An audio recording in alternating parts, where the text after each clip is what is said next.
Hello and welcome to this teaching video for Aegean Sea, which is Carl Chudik's latest, greatest tuck cards under other cards, multi-use cards, special effects bonanza set in the ancient Aegean, where you will take one of 5 peoples, Rhodes, Sparta, Ephesus, Athens, or Crete, and attempt to dominate the oceans by trying to collect goods and bring them home. You will accomplish this by using a variety of ships, people, temples, and all the special powers that you can muster. Every people has their own unique set of asymmetric customs. Every deck is completely different from one another. Each of the players will have their own 44-card deck. And so there's a bit of a hefty learning curve in terms of getting good at the game.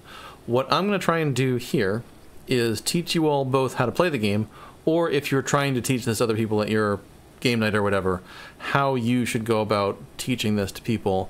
Because, you know, we want to get you to play the game, because this is a game that benefits most from being played lots of times. It's more of a play this a dozen times, 20 times, 50 times, 100 times. All right, maybe you're not going to play 100 times, but it's a game that gets better the more you play it, because there's a lot of nuances going on. So with that in mind, this is going to be a video with several sections. First up, we're going to talk about basic mechanics, using just the basic actions and ignoring all the special effects, the special customs, the asymmetric stuff, and seeing how the flow of moving things around the board works. Then we're going to talk about card powers. After that, we're going to discuss the asymmetric powers of each of the peoples. And then finally, we're going to talk about scoring, game end, and everything that we haven't gotten to by that point. So with that in mind, let's dive into the game. The first thing we should talk about is the cards in the game. Each of the 220 cards in Aegean Sea is unique, and the 5 peoples have their own unique 44-card deck. With Rhodes, you'll always be playing with the same 44 cards that are timber-focused, and so forth. So each people's deck is corresponding with one material type. For the Spartans, that is bronze, and bronze corresponds with populace. For Athens, that is marble, which corresponds with temples. For the Cretans, that is dye, which goes with islands. For Rhodes, that is timber, which goes with ships. And for Ephesus, that is electrum, which goes with goods. The reason that a material type connects to one of these things is the basic action you can use a card for has a preference on it and lets you do one of the 5 basic actions, which associates directly with that type of thing. For example, the bronze special action, basic action, lets you add a populace somewhere in play. On each card, as you can see from the diagram, there are 4 different things that are what make up the card. There is the island name in the top left, and each of these cards is made after an actual island in the Aegean Sea. There is the deck and card number, which is mostly just there for reference. There is the preference indicator, and this is the meat of the card, aside from the special effect. Each card's preference indicates what basic action you can use it for on your turn. So even though the Rhodes deck is all timber cards, each of those cards has a specific preference that might be marble, dye, electrum, etc., and you use it to do that basic action. The preference is indicated as a bar in the middle of the card, which will be on one of the 4 sides, corresponding to what type of thing it is. It's also indicated in text under the island title, and in the corners with a different shape based on what color it is. The center of each card is the island special effect, which we're going to ignore for the first part of the demo. Basically, when you play a card for its basic action, you might also get to do a special effect, but let's not worry about that right now. At the bottom of the page, you can see that how cards are tucked under islands determines what they're representing. A card tucked under the left edge of a card is a ship, under the bottom edge is a populace, under the right edge is a good, and under the top edge is a temple. The little symbol on the edge of the card will show you which thing it is, so it's kind of obvious. Like every card has a ship icon on the left edge, a temple icon on the top edge, and so forth. The color of the card, which is the material type, so you can see that the 2 temples in the top of that example are timber, brown. They belong to the Rhodes player. So the same goes for ships and for population. You can tell whose stuff is there based on the color of the card, and you can tell what it is based on the icon that's showing. Goods are slightly different. Goods are not owned by players. Goods are just a good of that type. So cards tucked under the right edge represent what kind of thing it is: timber, marble, dye, electrum, or bronze. And you will own those essentially based on whether or not you control an island. We'll get into control in a bit. So that's how cards work, and what's up next is we're going to talk about the basic flow of basic actions in the game.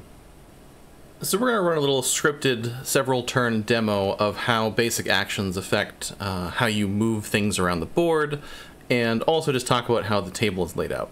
So each player has their own 44 card deck. In this case, we've set up a player for Rhodes and for Sparta. You have your own unique deck with your own cool back, but all of the cards in that deck are your color. And that represents the material type. For Rhodes, it is timber. For Sparta, it is this glorious orange bronze. And during setup, each player will flip a random card off the top of their deck to become a starting island. In a two-player game, there are 5 island mats out here. These are the possible locations for islands, so they're limited. You can't just have tons of islands in play. And that goes up with the player count. The start player is determined by the player who put an island out with the name closest to A. So in this case, Arkoi comes before Lithari in the alphabet. So Rhodes is going to take the first turn. Sparta also starts off with an extra card in their hand, which I totally forgot to do. It's over here now, because they're going second. You have 4 options on your turn in normal Aegean Sea. Options A, B, C, and D. They're all listed out in your reference card, and we'll get into most of those later. We're going to be focusing this partial demo on action A, which is spend a card to take a basic action. We're also only going to be talking about part of option A, because we're going to ignore step 3, which is using the special powers. We're just going to do purely the basic actions and nothing else. So as you can see from this diagram, each of the 5 material types is associated with a basic action that goes with the type of thing it is tucked under a card. So for bronze, you can play a bronze card to add a populace to any inner island. So inner islands are islands that are not home islands, anything on an island mat out there.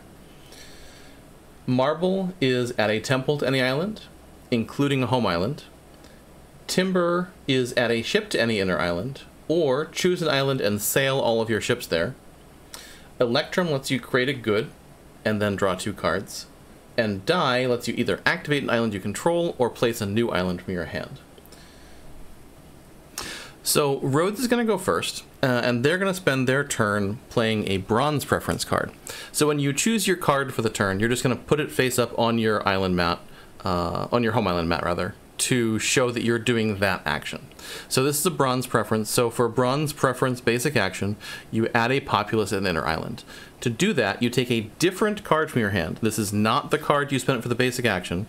You take it and you tuck it under the inner island you want to build a populace at, with the bottom edge showing so that you can see a population there. So right now, Rhodes has 1 populace at Lithari.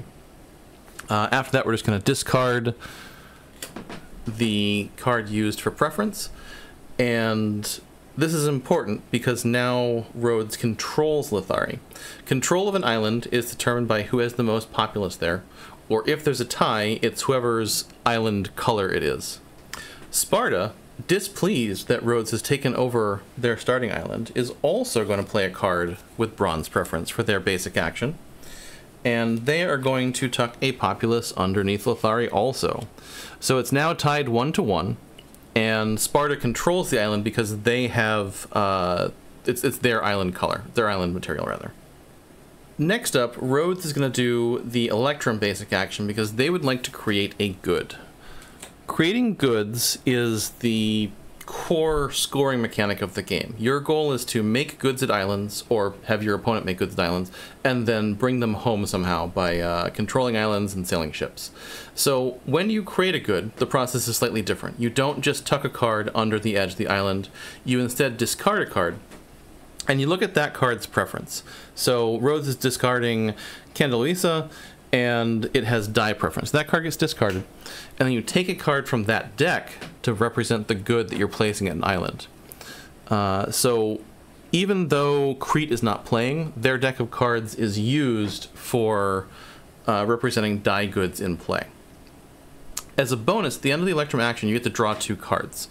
This is important because it sort of balances out the sort of unfortunate action of spending your whole turn to make a good that somebody else might steal. Getting those extra cards in your hand is very valuable. Sparta's next turn is going to be to play a card with marble preference to create a temple. So they're going to take another card from their hand. This works very much like the population action, to just tuck a card into the top edge. So Sparta now has a temple here, and we'll explain why that is cool in a minute. But I guarantee you it is actually cool and useful.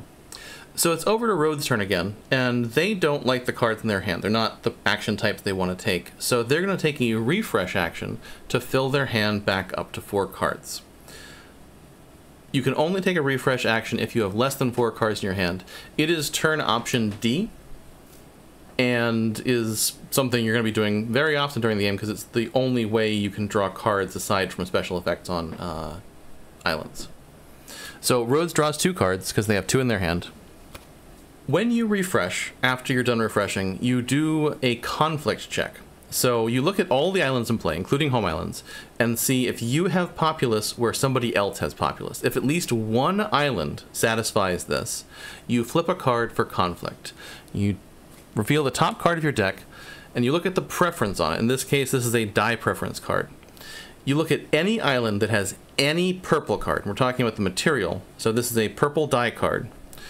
If that is present someplace where there could be conflict, there is conflict, and you sack 1 enemy populace. So in this case, since both players have a populace here, there is conflict, and the Sparta populace is removed. This is important because now Rhodes controls the island again. So at this point, Sparta only has 1 card in their hand, so they are going to also take a refresh action. So we talked about the temple being cool, and this is why the temple is cool. If you have temples where there are goods, those temples are considered revered. Basically, for each type of good at an island, 1 temple of each player is revered. So there's 1 die good here, making 1 Sparta temple revered. Each revered temple you have on the entire board increases your hand size by 1 for the purposes of refreshing. So in this case, Sparta's going to draw all the way back up to 5 cards instead of 4. The hands are off the table because there's too much to represent. Sorry. And also they're all face up so I can see what I'm doing. Next up, Rhodes is going to use the timber action to create a ship. So they place a card with timber preference, and they're going to tuck a ship card under the left edge of Lithari. Ships are important because ships are how you move stuff. Each ship, when it sails, can carry 1 populace or 1 good, assuming you control the island. And this is important because you need to sail your ships home with goods on them to be able to score points at the end of the game. So what Sparta would like to do here is play another populace at Lithari because they would like to reclaim control of the island so that Rhodes cannot steal the good from there. But Sparta's hand has no bronze preference cards. So instead they're going to take sort of a weird action, which is to build another temple. So as I mentioned at the start, when you build a temple, you can actually build it anywhere. Populace and ships get built at inner islands, but temples can be built at home islands. And by placing a temple at Rhodes' home island, when Rhodes takes that good home, that temple will be revered, still keeping Sparta's hand size high. Having a big hand size for refreshing is actually really important, because you have more options when you have more cards in your hand. As Sparta has predicted, though, Rhodes is going to play another timber card. So timber preference can be used either to add a new ship or to sail your ships from an island. So in this case, Rhodes is going to choose to sail all of their ships from Lithari. It's 1 ship. They control the islands, they have access to the goods there. And you take the ship and the good and move it to any island. When you are sailing, you can move from a home island to an inner island to any island, but you can't move from a home island to a different home island. So you can't just go raid your enemy home and zoom back real quick. The reason you want goods at home is because at the end of the game, they'll be worth points. Each good type, the number of goods that you have of that type determines the value of each good. So if you have 5 die goods at home, each of them is worth 5 points. So they're worth the square of their quantity. You want to try and arrange situations where you amass different or several goods of the same type, but based on how the game plays out, that might be difficult. Just in general, you want to get lots of goods home, because that is the only scoring that most of the peoples have. So that's it for the basic flow of how cards move around. If this were the entire game, it would be an okay game. You know, you play cards for actions, you move things around, but thankfully, there's awesome card effects on all of these cards, and what we're going to do next is set up some situations where those card effects can be used for cool stuff. Through magic, we have transformed the board to a mid-game state, with populous ships, goods, and temples everywhere. What we're going to do here is play through a couple of fancy turns to show how cool the special effects can be in terms of changing that sort of logjam of one action at a time to do cool things. So, special effects in Aegean Sea are weird in one very cool and very specific way. You can only do a special effect if you can perform the entirety of the effect. If any little part of it isn't available because you don't have enough cards in your hand, because the situation's not right, you can't do it at all. But on every basic action turn, after you do your basic action, you can use the effect of the card you placed on your island mat. These effects really swing the game, and, you know, you'll only be able to do them, you know, maybe half a dozen times total during the entire game, if you're lucky, but they're really cool when you pull them off. So let's take a couple turns here. So, Rhodes has amassed some goods at home. They got a couple Electrum and a die. They're going to play this card, Aimea, and we've put this on the side of the screen here on the right. And Aimea is an Electrum preference card, so we are going to create a good. We're going to create an Electrum good by discarding it and choosing a card from the Electrum deck to place at our koi. And as part of the Electrum basic action, we get to draw 2 cards to our hand. Very fancy. So then, after you place your card and spend it for its basic action, you have a choice. You can either set it as your quest, which means you will leave it face up on your player mat for use on a future turn. You can use the effect immediately, or you can discard it, and you have to discard it if you've already got a quest and you can't do the effect. So Aimea says, sail a ship to an inner island, then sail it to your home. So obviously, if you didn't have any ships in play, you couldn't do this. Or if for some reason there were no inner islands in play, because things have gone terribly wrong, you could not do this effect. But in this case, Rhodes has a couple different ships in play. So they're going to sail a ship to an inner island. So they're going to take one of these ships from Paisatella and sail it to an inner island, in this case, Arcoi, and then sail it to your home. Whenever a card says sail, it follows the normal rules of sailing, so since they control this island with a tie of no populace, and it is there, they can then sail it directly home, giving 3 Electrum worth 9 points, which is pretty cool. So in this one card play, Rhodes was able to create a good, sail a ship there, sail the ship home, and effectively take 3 turns worth of actions, which is really cool and is the heart of what makes building combos up in this game lots of fun. What you have to do, though, is set up a situation where your power is useful. And, you know, like I said, you're not going to be able to do them every single turn, but they're cool when you pull them off. Sparta is completely unimpressed with Rhodes' action. They're going to do an even cooler turn.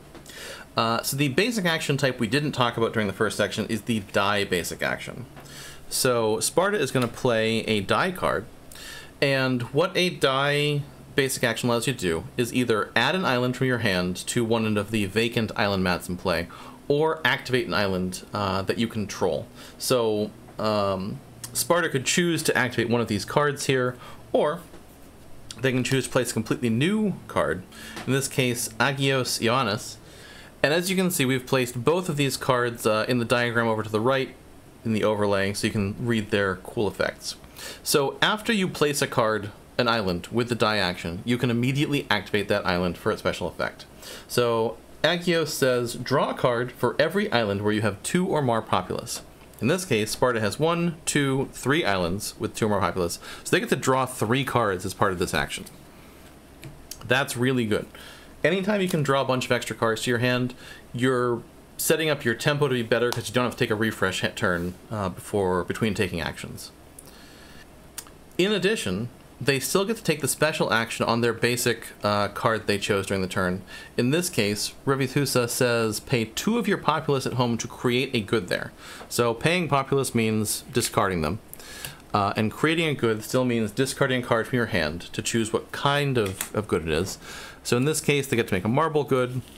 So in this turn, Sparta got to build an island, draw 3 cards, create a good at home, which is not something you can typically do, and is really cool, because now they got a bunch of points also.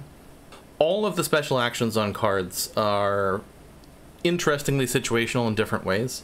These are some of the simpler ones. There are ones that have longer, more detailed effects. And like I said, the key rule is you can only do an effect if you can do every single thing on it.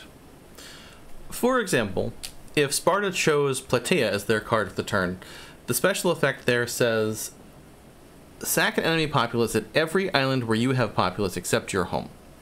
This is a really powerful effect because you could take out a lot of enemy populace in one fell swoop.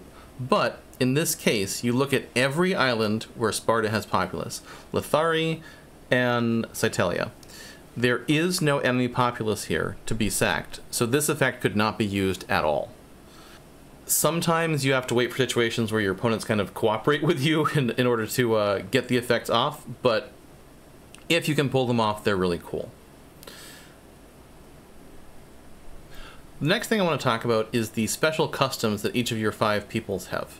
So on the back of your home island map is the 2 special powers that you are entitled to for the entirety of the game. These are always in effect, and they are core to the asymmetry between each of the 5 peoples. So Rhodes here, for example, has 2 abilities. The first is Commerce, which lets them create goods when they sail to inner islands. The second is Admiralty, and Admiralty lets you bypass the rule where you have to control an island to take goods away. So we're going to show that right here. So in this situation, Rhodes has got 2 of their ships over to Sparta's home island.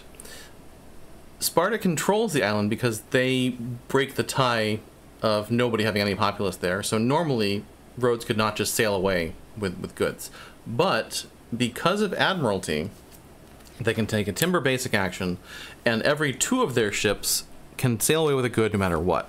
So they can just steal one of these valuable marble and move it over here to the middle of nowhere,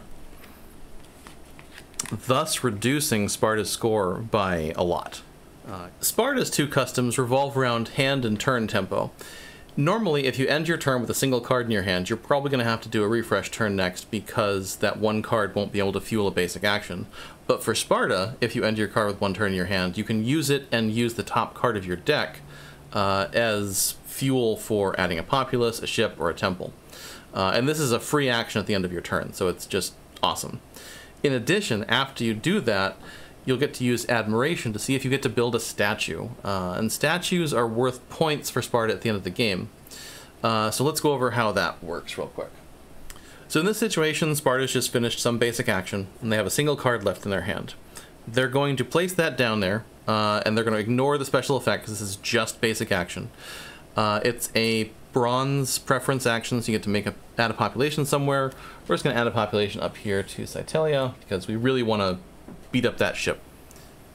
After you use Discipline, check the preference of the discarded card, in this case it was bronze preference, and of each inner island that you control. So Sparta controls Cytalia, Lithari, and Aegean Sea. 2 of those match preference. They have bronze preference. You're not looking at the color of the card, you're looking at the preference. And at each of those, you build a statue. So Sparta would get a statue here, and a statue here, and they sort of just go over here to the side. When you have a big table, you can put them next to it. They count as an island, as a card there for other purposes, but they can't be moved or stolen or dealt with any other way. At the end of the game, each statue at an island you control is worth 2 points. So if Sparta retains control of these islands, that's 4 bonus points for them. That is very useful. So other players have to deal with that threat. And each of the 5 powers in the game have their own different customs. Athens has a lot of things that revolve around temple building, and they score points at the end of the game for that. Ephesus gets to do some sneaky things with taxing goods and trading goods with their home islands. And Crete's got pirates that just wreck all the islands in play.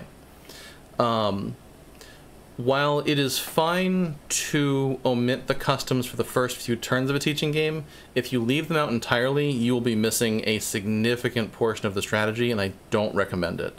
There's not like a basic game where you actually play the whole thing through without them. That game is not quite as fun. It's a lot of single actions going back and forth. So the last things to talk about are a couple of side rules that I haven't mentioned yet. The most important is Vainglory. So these islands have a reasonable quantity of cards at them, but if an unreasonable quantity of cards, and the specific limit is 11 plus the number of players, is exceeded, so if more than 13 cards are at an island, including the island itself, everything there, you trigger Vainglory. And Vainglory is when the gods say, you all care too much about this island, we're sinking the whole thing.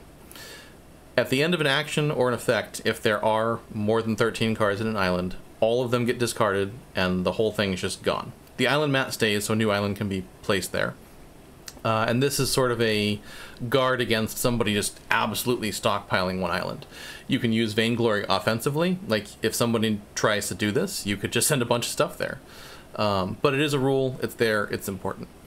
The other thing I'm going to talk about is the end of the game. So the trigger for game end in Aegean Sea is someone running out their deck. You don't reshuffle, so when your 44 cards are gone, they are gone. The game does not end immediately, but when you try and refresh your hand, starting with an empty deck, so not the time you refresh to get to an empty deck, but if you refresh with an already empty deck, and to do that, remember, you have to have less than 4 cards in your hand. The game ends immediately, you don't do anything, there's no conflict.